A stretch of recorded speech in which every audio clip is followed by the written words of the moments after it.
தமிழக வெற்றிக் கழகத்தின் வளர்ப்பும் சரி, விஜயோட இந்த அரசியல் நகரும் சரி, இவரை யார் இயக்குறா? பின்னாடி இயக்குறதுனா எனக்கு அந்த விஷயத்தை வந்து எப்படி அட்ரஸ் பண்ணுறதுன்னு எனக்கு பர்சனலாக தெரியல. அப்படி ஒரு பிம்பம் வெளியே கட்டமைக்கப்படுது. அதுக்கு ஆக்சுவலாக பாசிபிள் கிடையாது. தான் எடுக்கிற முடிவில் ரொம்ப தீர்க்கமாக இருக்கக்கூடிய ஒரு தலைவரை தான் நான் பார்க்குறேன். விஜய்ன்ற ஒரு மனிதன் சுயமாக சிந்திக்க மாட்டான் அப்படின்ற ஒரு கட்டமைப்பு உருவாக்குறதுக்காக தான் இந்த விஷயங்கள்லாம் வருது. இப்போது ஒருத்தர் டிஎம்கே பி டீமாவோ இல்லை பிஜேபி பி டீமாக இருந்தால் ஏன் அந்த ரெண்டு கட்சியை போய் முதல்ல அடிக்கணும்?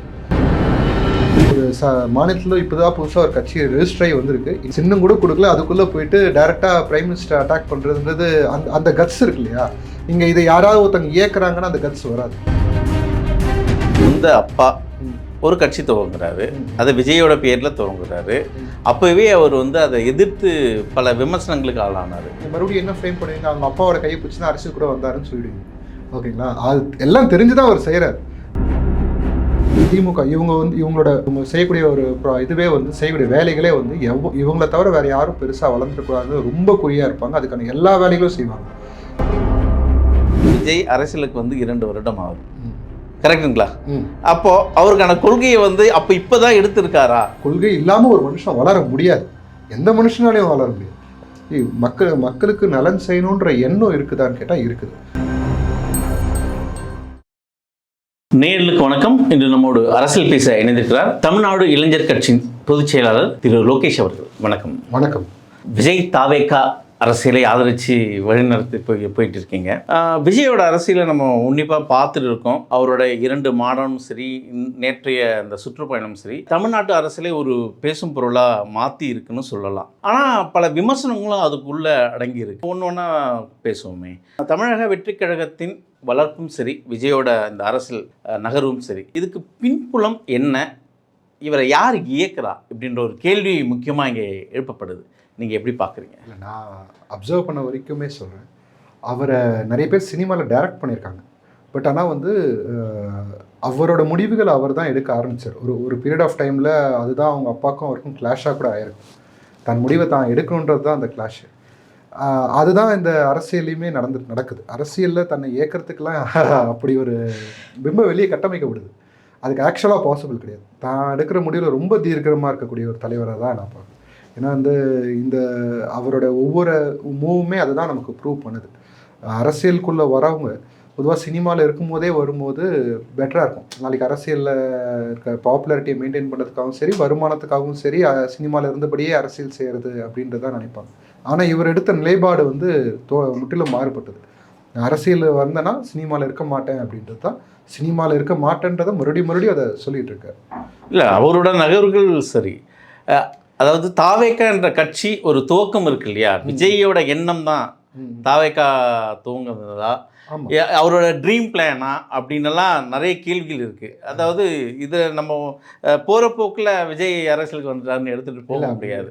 அதாவது நீங்கள் திராவிட கழகங்கள் எடுத்துக்கிட்டீங்கன்னா, திமுகவை எடுத்துக்கிட்டிங்கன்னா அதோட அரசியல் அமைப்பே வேறு, அது வழி வந்ததே வேறு. அதே போல் அதிமுக அதுக்கு பின்னாடி ஒரு பொருள் இருக்குது. இதெல்லாம் நிறைய ஆட்கள் அதுக்கு பின்னாடி இருக்காங்க, உழைக்கிறாங்க, அதுக்கான வேலைப்பாடுகள் நிறைய செஞ்சுருக்காங்க.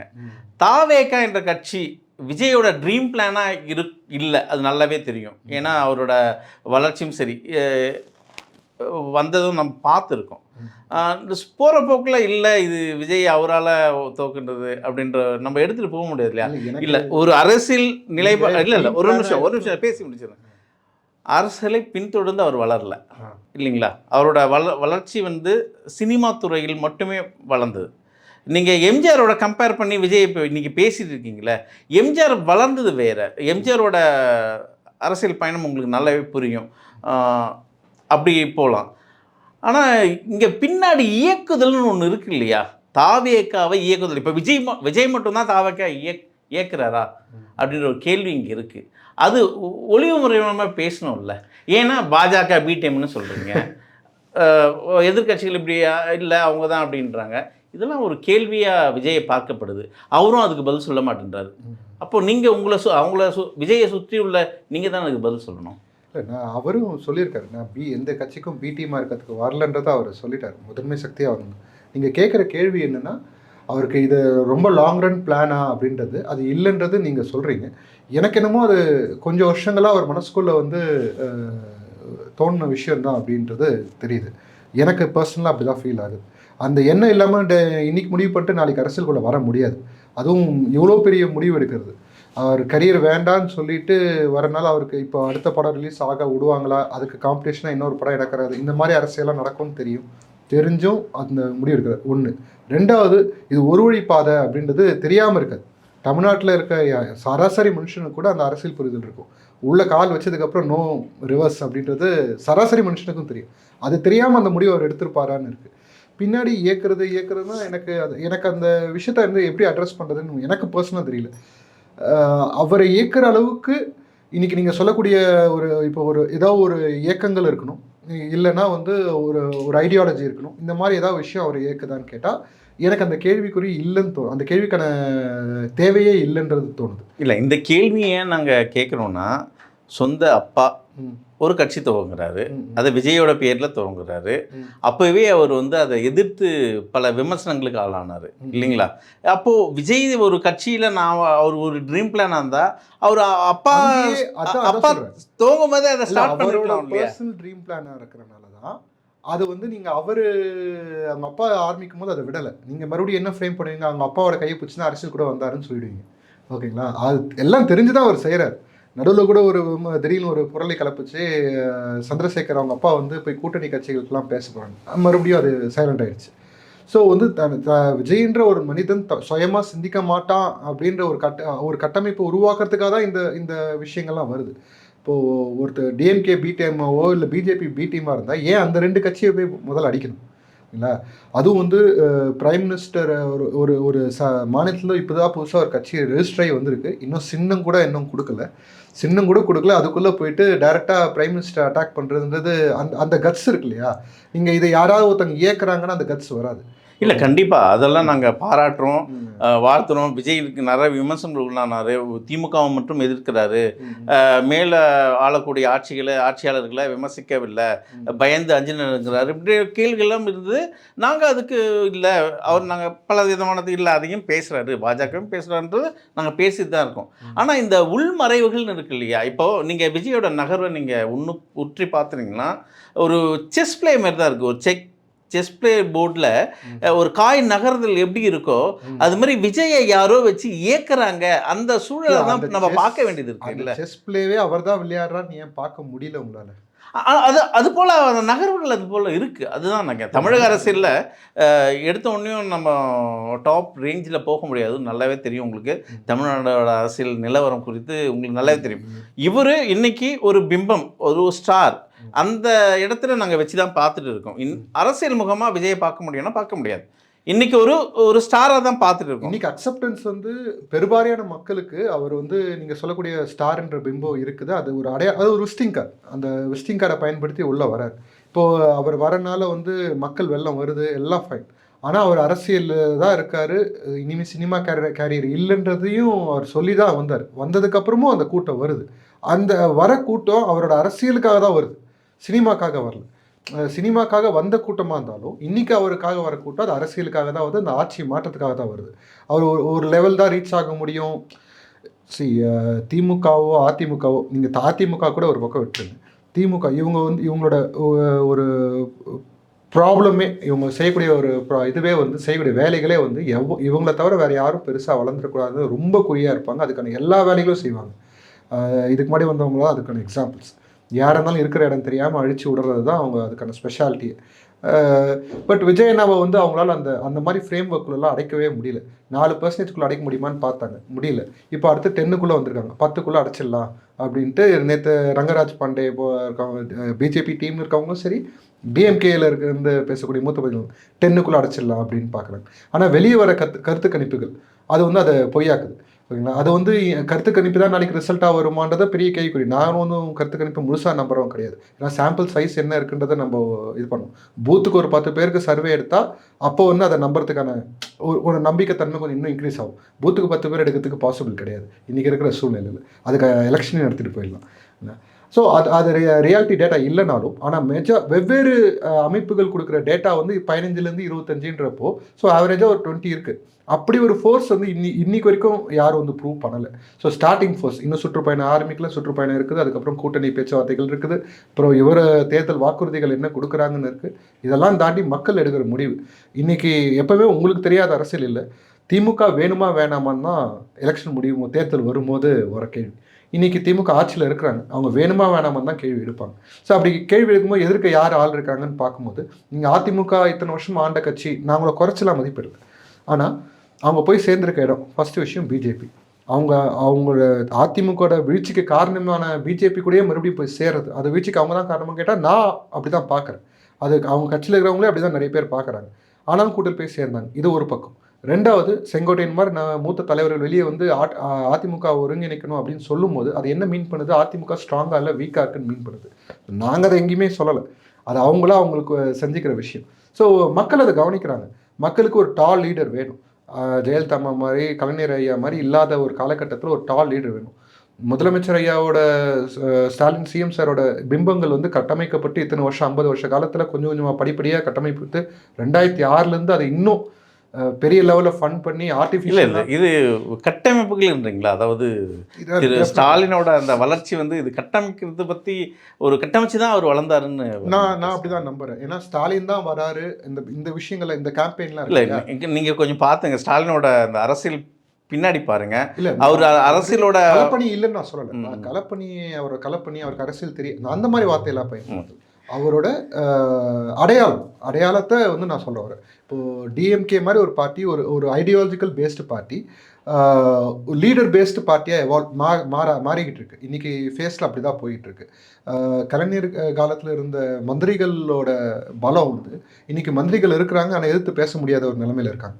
இல்லை, அதை நம்ம ரியாலிட்டியை பார்க்குறோம். நம்ம அதை பார்த்துட்டு நம்ம இருக்கிற உண்மையை தான் நம்ம சொல்கிறோம், நம்ம இல்லாத ஒரு விஷயத்த சொல்லலை.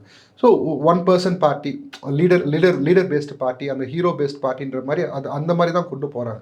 ஸோ களமே அப்படி தான் இருக்குது. ஏன் அதிமுகலேயே அப்படி தான் போயிட்டுருக்கு. ஓகேங்களா? எடப்பாடியாருக்கு பிம்பம் கிரியேட் பண்ணுற பிம்பம் நடுவில் அது கூட ஒரு பிரச்சனையாச்சு. ஜெயலலிதா படமும் எம்ஜிஆர் படம் கூட காணும் அப்படின்ற மாதிரி தமிழ்நாடு அந்த ஷிஃப்ட்டுக்குள்ளே மூவ் ஆகுது. ஸோ இந்த ஷிஃப்ட்குள்ளே மூவ் ஆகும்போது ஒரு லீடர் ஒருத்தர் உள்ளே வராரு. அவருக்கு ஒரு பொலிட்டிக்கல் பார்ட்டி தனியாக ஃபார்ம் பண்ணுறாரு. அவருக்குன்னு ஒரு ரசிகர் பட்டாளம் இருக்குது. அந்த பட்டாளத்தோடு உள்ளே வராரு. அது அவங்களுக்கு தொண்டர்களாக மாறுறாங்க. கிட்டத்தட்ட 1 கோடி பேருக்கு மேலே ரெஜிஸ்டர் பண்ணியிருக்காங்க. இன்னும் அது 2 கோடி இலக்கா வச்சு நகர்ந்துட்டு இருக்கு. அதுக்கு இப்போ எவ்வளோ எக்ஸாக்ட் வேல்யூ இருக்குன்ட்டு அவங்க ரிலீஸ் பண்ணால் தான் தெரியும். பட் அவ்வளோ பெரிய ஃபோர்ஸை நம்ம லேசாக இடம் போடுறோமோ அப்படின்னு இருக்குது. இப்போ 1 கோடி பேர் ரெஜிஸ்டர் பண்ணியிருக்காங்க அப்படின்னா அதில் எவ்வளோ ஓட்டாக கன்வெர்ட் பண்ணும்போது எவ்வளோ % வருதுன்னு இருக்குது. எப்படி இருந்தாலும் அந்த வேல்யூ சின்ன வேல்யூ இல்லையா? அந்த வேல்யூ எங்கேருந்து வருதுன்னு இருக்குது. ஆல்ரெடி இருக்கிறது இதே திமுக அதிமுக கிட்டேருந்து வரும். அப்போ அவங்களோட ஓட் % குறையுது இல்லையா? அதை நம்ம ஏன் கால்குலேட் பண்ண மாட்டேங்கிறோம்? இல்லை, ஓட் பேங்கிங் பற்றி நீங்கள் பேசினா, நீங்கள் அதிமுகவும் சரி திமுகவும் சரி இல்லை எதிர கட்சிகள் இருக்கிற தமிழ்நாட்டில் பல கட்சிகள் இருந்து ஓட் பேங்கிங் ஒரு குறிப்பிட்ட ஒரு வாக்காளர்கள் மட்டும்தான் நிரந்தரமாக இருக்காங்க இல்லைங்களா? கிட்டத்தட்ட ஒரு 23% வந்து திஸ் ஆர் தட்னு தான் போயிட்டு இருக்காங்க தமிழ்நாட்டோட அரசியலில். அவங்க தான் அந்த ப்ரூவ் யார் பண்ணுறது. கண்டிப்பாக அந்த இடத்துல விஜய் இப்போ நீங்கள் சொல்கிற அந்த 1 கோடி தொண்டர்களும் ஓட்டு போட்டுருவாங்களா? இல்லைங்க, நான் என்ன சொல்கிறேன், அதிமுக திமுகலையும் 1 கோடி பேர் 1.5 கோடி பேர் இருக்கிறாங்கன்னு சொல்கிறது எத்தனை வருஷமாக இருக்குது? அவங்க பேப்பர் ரெக்கார்ட்லேருந்து எடுத்துகிட்டு வந்து அதில் இறந்தவங்க இருக்கிறாங்களா இல்லையா, அதில் குடும்ப உறுப்பினர்கள் எவ்வளோ பேர் இருக்கிறாங்க, இதெல்லாம் இருக்குது. இது ஃப்ரெஷ்ஷான டேட்டா. கடந்த 1.5 வருஷத்தில் ரெஜிஸ்டர் பண்ணவங்க ஒரு 15 நிமிஷம் செலவு பண்ணி அவங்க ஓட்டர் ஐடி கொடுத்து ரெஜிஸ்டர் பண்ணியிருக்காங்க. ஓகேங்களா? ஓட்டர் ஐடி கொடுத்தா தான் அதை இதுவாக மெம்பர் ஆக முடியுன்றது. ஸோ அப்படி பண்ணுறவங்க ஓட்டு போடுவாங்களான்னு கேட்குறீங்க. நான் ஏன் போட மாட்டாங்கன்னு நான் கேட்குறேன். போடாமல் இல்லை, நேற்று ஒரு தம்பி அதாவது விஜயோட சுற்றுப்பயணத்திலேயே நீங்கள் பார்த்துருப்பீங்க, ஒரு சோஷியல் மீடியாவில் ஒரு யூடியூபர் ஒரு இன்டர்வியூ எடுக்கிறாரு. விஜய் ரசிகர், நான் விஜய் கட்சியில் தான் இருக்கேன், ஆனால் நான் விஜய்க்கு ஓட்டு போட மாட்டேன். எதனால் அப்படின்ற ஒரு கேள்வி அங்கே வந்து, இல்லை நான் விஜய்க்கு ஓட்டு போடல இடத்துக்கு ஏன் சொல்கிறேன்னா, கொள்கை எதுவும் சொல்லலை இதுவரை. கொள்கைன்னு ஒன்று இல்லையா சொல்கிறேன். இதை வந்து திமுக காரங்க பெய்டுன்னு நான் சொல்லுவேன். ஓகேங்களா? இதுதான் நான் காலகாலமாக திமுக பண்ணிகிட்டு இருக்காங்க. இது ஒன்றும் புதிய ஒரு ஸ்ட்ராட்டஜியை ஃபாலோ பண்ணி எங்களை வந்து டிஃபேம் பண்ணிட்டாங்கன்னா நாங்கள் ஃபீல் பண்ணுறதுலாம் ஒன்றும் கிடையாது. காலங்காலமாக உட்கட்சியிலே அதாவது இப்போ இதே தாவேக்கால எத்தனை பேர் திமுகலேருந்து உள்ள ஆள் என்ன நடக்குதுன்னு தெரிஞ்சுக்காக உள்ளே வந்திருக்காங்கன்றது நம்ம சொல்லி தெரிய வேணும். என்னென்ன இருக்கோன்றது எல்லாருக்குமே தெரியும். எவ்வளோ உள்ள வேலை பார்ப்பாங்க, எப்படி செங்கலாக பிரிக்கிறது, எப்படி மாவட்ட செயலாளர் விலைக்கு வாங்க முடியுமா, இல்லை கேஸ் போட முடியுமா, எல்லா வேலையும் அடிக்கிறதுக்கு செய்வாங்க. அதில் இது ஒன்று ஒரு சின்ன இது. இதனால் வந்து விஜய் அவரோட டிஃபேம் ஆயிடுவாருன்றதெல்லாம் நான் அப்படி பார்க்கவும் இல்லை. ஓகேங்களா? அது ஒரு தனிநபர் அவரோட கருத்து, அவர் வந்து தன்னைத்தானே அடையாளப்படுத்திக்கிறார். சரி, அவரோட கருத்திலே பயணிக்கலாமே. விஜயோட கொள்கை என்னதான்? அவர் ஒரு விஷயத்த அடிப்படையாக வச்சுருக்காரு, பிறப்புக்கும் எல்லா உயிருக்கும்ன்றது சொல்லுவார். ஸோ வந்து எல்லாருமே சமம், எல்லா உயிரினங்களும் சமன்றது ஒரு பேசிக் ஐடியாலஜியாக வச்சுருக்காரு. அதை தாண்டி சில கொள்கை தலைவர்களை அடையாளப்படுத்துகிறார். இப்போ இந்த கொள்கை தலைவர்களில் வந்து அவங்களோட வழியில் நம்ம நடப்போம் அப்படின்றது சொல்ல வர்றார். அதில் ஒரு சில இதில் விளக்கு சொல்கிறாரு, இந்த மாதிரி வந்து பெரியாரோட கடவுள் மறுப்பை மட்டும் நம்ம ஃபாலோ பண்ணுறது இல்லைன்றார். ஸோ இந்த தலைவர்கள் வந்து அவங்க வாழ்நாளில் சில அவங்களோட கொள்கைகளே பரிணாம வளர்ச்சி அடைஞ்சிருக்கும். இன்னைக்கு பரிணாம வளர்ச்சி இன்னைக்கு ஒரு இதில் இருக்கும். இப்போ நமக்கு வந்து ஜாதி ரீதியாக நடக்கிற வன்கொடுமைகளுக்கு நம்ம எதிர்க்கிறோம்னா, ஆமாம் எதிர்க்கிறோம். அது ஒரு வகையான கொள்கை தான். நம்ம அவரோட அறிக்கைகள் இருக்கு இல்லையா, அந்த அறிக்கைகள் ஒரு விஷயத்தை ஃபார்ம் பண்ணுறாரு, ஒரு விஷயத்துக்கு எதிராக சொல்கிறாரு அப்படின்னா அது ஒரு கொள்கை நிலைப்பாடு தானே, அதோட வெளிப்பாடு தானே அதுன்ற. இப்போ கொள்கைகள் இதுதான் கொள்கை அப்படின்னு ஒரு வார்த்தையில் நம்ம சொல்லிட்டு போகிறதுக்கும் அது நிலைப்பாடுல ஒரு கொள்கை ரீதியாக ஒரு மனுஷன் வளர்றான்னா அவனோட வளர்ப்புலேருந்து அந்த கொள்கை அவனை கூட பயணப்பட்டிருக்கும். இல்லை அது சிறு வயதில் அது வளராது. ஒரு பருவம் வந்தோடனே அவனுக்குன்னு ஒரு புத்தி வந்திருக்கும். இல்லை நம்ம இந்த வழியில் தான் நடக்கணும், இந்த வழியில் நம்ம ட்ராவல் பண்ணணும், நமக்கு இது ஒரு கொள்கையாக இருக்கும். இல்லை அந்த பருவம் வந்த வயசில் கூட இல்லை எனக்கு வரலைன்னா ஒரு பாதி அந்த 25 காலகட்டத்தில் வந்தாவே ஒரு இலக்கை அவன் அடைஞ்சிருவான். அவனுக்கான ஒரு புத்தி தெரிஞ்சிடும். ஓகே, நம்ம இதை தான் நம்ம ஃபாலோ பண்ணணும், இதெல்லாம் நல்ல விஷயமா இருக்குது, இதெல்லாம் ஃபாலோ பண்ணலாம் இருக்கலாம். விஜய் அரசியலுக்கு வந்து 2 வருடம் ஆகுது, கரெக்டுங்களா? அப்போது அவருக்கான கொள்கையை வந்து இப்போதான் எடுத்திருக்காரா? ஏன் அதுக்கு முன்னாடி எடுக்கல? ஏன் அப்போ அந்த கொள்கையெல்லாம் இருந்தால் ஏன் எம்ஜிஆர் போல சினிமாவில் எடுத்து காட்டல? அப்போ அந்த கொள்கையெல்லாம் இருந்தால் ஏன் சினிமாவில் மக்களுக்கு அந்த நல்ல விஷயத்த சொல்லலை? இதெல்லாம் ஒரு கேள்வி இருக்கு இல்லையா? இல்லை, இன்னைக்கு சினிமா துறையில் பொட்டியும் சரி, வசீகரான ஒரு படத்துலேயே அவர் வந்து எம்ஜிஆரோட ஃபேனுன்றதை நான் பார்த்து சொல்கிறேன். எனக்கு ஞாபகம் இருக்கதை நான் சொல்கிறேன். அதுக்கு முன்னாடி எவ்வளோ படத்தில் சொல்லியிருக்காருன்னு தெரியாது. வசீகரன்ற படத்தையே எம்ஜிஆரோட ஃபேன், எம்ஜிஆரோட படத்துக்கு போயிட்டு தான் அந்த படத்தில் ஒரு காட்சி. இல்லை, நான் இந்த எதுக்காக சொல்ல வரேன்னா, அவரோட ஸ்டாண்டை ஏதோ ஒரு வகையில் கம்யூனிகேட் பண்ணிட்டு இருந்தார். நீங்கள் வந்து போக்கிரி படத்தில் வந்து ஒரு ஹீரோ இன்ட்ரடக்ஷன் சாங்கில் வந்து குடிசைகளே இல்லாத அது ஒரு லிரிசிஸ்ட் எழுந்தது, வேறு ஏதோ மியூசிக் டைரக்டர் பண்ணாலும் அவர் அனுமதி இல்லாமல் அது நடக்குமா? அவர் விருப்பம் இல்லாமல் அவருக்கு பிடிக்காத ஒரு விஷயத்த அவர் சொல்லுவாரா? அப்படி நம்ம யோசிக்கணும். அப்போ அவர் சொல்கிற விஷயம் இது வந்து நான் வந்து சினிமாவையும் இதை நீங்கள் சொன்ன எக்ஸாம்பிளுக்காக சின்ன வயசுலேருந்தே அது வரணும்னு சொன்னதுக்காக நான் சொல்ல வரேன். அந்த எண்ணம் அது இருக்குது, ஓகேங்களா? அது ஏழைகளுக்கு செய்யணும் அப்படின்றது எண்ணம் இருக்குது. அதனால தான் அவர் ரசிகர் மன்றமாக இருக்கும் போதே வந்து உதவிகள் செஞ்சு நீங்கள் எவ்வளோ உதவிகள் செய்கிறீங்களோ அப்போ தான் வந்து ரெஜிஸ்டர் பண்ண, அதாவது ஒரு ரசிகர் மன்றம் இந்த ஊரில் அமைக்கிறதுக்கு அலோவ் பண்ணுவோன்றது அன்றைக்கி இருந்த ஸ்டாண்ட். மக்களுக்கு போய் நல்லா பண்ணி செய்யணுன்றது அவங்க வந்து ஒரு வெல்ஃபேர் பேஸ்டாக தான் எடுத்துகிட்டு போயிருக்காங்க. அதில் ஒரு சமுதாய மாற்றம்ன்ற ஒரு கொள்கை ரீதியாக அதை எடுத்துகிட்டு போயிட்டு ஒவ்வொரு இடத்துக்கும் போராடணுன்ற மாதிரி எடுத்துகிட்டு போகாமல் கட்டமைக்கல. அதுக்கு பதில் மக்களுக்கு சேவை வேண்டிய சேவைகள், ரத்த தானமாக இருக்கட்டும், புத்தகங்கள் கொடுக்கறது, படிக்கிறதுக்கு டியூஷன் நடத்துறது, இந்த மாதிரி விஷயங்கள்லாம் தான் எடுத்துகிட்டு போயிருக்காங்க. அவங்க அந்த வழியிலேயே அவங்கள பக்குவப்பட்டு வந்திருக்காங்க. மக்களுக்கு நலன் செய்யணுன்ற எண்ணம் இருக்குதான்னு கேட்டால் இருக்குது. அது இந்த கொள்கையில் தான் அவர் வளர்ந்தாரான்றது நமக்கு தெரியல. ஆனால் கொள்கை இல்லாமல் ஒரு மனுஷன் வளர முடியாது, எந்த மனுஷனாலையும் வளர முடியாது, ஓகேங்களா? அது நானாக இருந்தாலும் சரி, நீங்களாக இருந்தாலும் சரி, அவராக இருந்தாலும் சரி. அது இல்லை, இந்த கேள்வி வந்து அவர் பொது மேடைக்கு வந்து பொது தளத்துக்கு வந்து பொது அரசியல் பண்ணுறதுனால தான் இந்த கேள்வியெல்லாம் நம்ம வைக்கணும். அவர் சினிமா நடிகராக இருந்தால் அதை நம்ம கேட்க போகிறது கிடையாது. அவர் சினிமா நடிகராக இருக்கிறதுக்கு முன்னாடியே ஒரு கல்வி விருதில் சொல்லும் போது அம்பேத்கரை படிங்க, காமராஜர் படிங்க, பெரியாரை படிங்கன்னு சொன்னார். ஸோ அவர் அரசியலுக்கு வரத்துக்கு முன்னாடியே அவர் பசங்களுக்கு ஒரு சின்ன இண்டிகேஷன் கொடுக்குறாரு. நீங்கள் இவங்களெல்லாம் கற்றுக்கோங்க, இவரை படிங்க, இவங்களோட அரசியல் புரிதல் உங்களுக்கு வரும்ன்றதை அவர் சொல்ல வர்றார். முதல் மாநாட்டிலே நம்ம பார்த்தோம், அண்ணாவும் சரி எம்ஜிஆரும் சரி கொள்கை தலைவராக 2வது மாநாட்டில் தான் அவர் படத்தை வச்சார். ஏன் வந்து அது கொள்கை தலைவராக அவர் எங்கேயுமே இப்போ வரைக்கும் அடையாளப்படுத்தலை. அண்ணாவையோ எம்ஜிஆரையோ இவங்க எங்கள் கொள்கை தலைவர்னு சொல்லலை. அவர்கள் வழியில் ஆட்சி மாற்றம் அமையும் அப்படின்றது தான் அவர் சொல்ல வருது. அதுதான் வந்து இந்த 2வது மாநாட்டோட ஐடியாலஜி. அந்த மாற்றம் வரலாறு திருப்புகிறதுன்னு சொல்ல வருது. 1967-77 அன்னைக்கு அந்த மாற்றத்தை உருவாக்குன அண்ணாவையும் எம்ஜிஆரையும் அடையாளப்படுத்துறார். கொள்கை தலைவர்கள்ன்றது 5 பேர் தான். அந்த தந்தை பெரியாராக இருக்கட்டும், அம்பேத்கராக இருக்கட்டும், காமராஜராக இருக்கட்டும், வேலுநாச்சியாராக இருக்கட்டும், அஞ்சலி அம்மாளாக இருக்கட்டும், கொள்கை தலைவர்கள் தான். நீங்கள் அதில் ஃபர்தராக நம்ம போய் பார்க்கும்போது ப்ரைவேட்டாக ஒரு விகடன் ஃபங்க்ஷனில் அம்பேத்கரோட புத்தக வெளியிட்டனால கலந்துக்கிட்டார். அதை தாண்டி கொள்கை தலைவர்களுக்கு என்ன சமர்ப்பணம் பண்ணார்ன்ற கேள்வி வெகுஜன மக்களுக்கு இருக்கலாம்.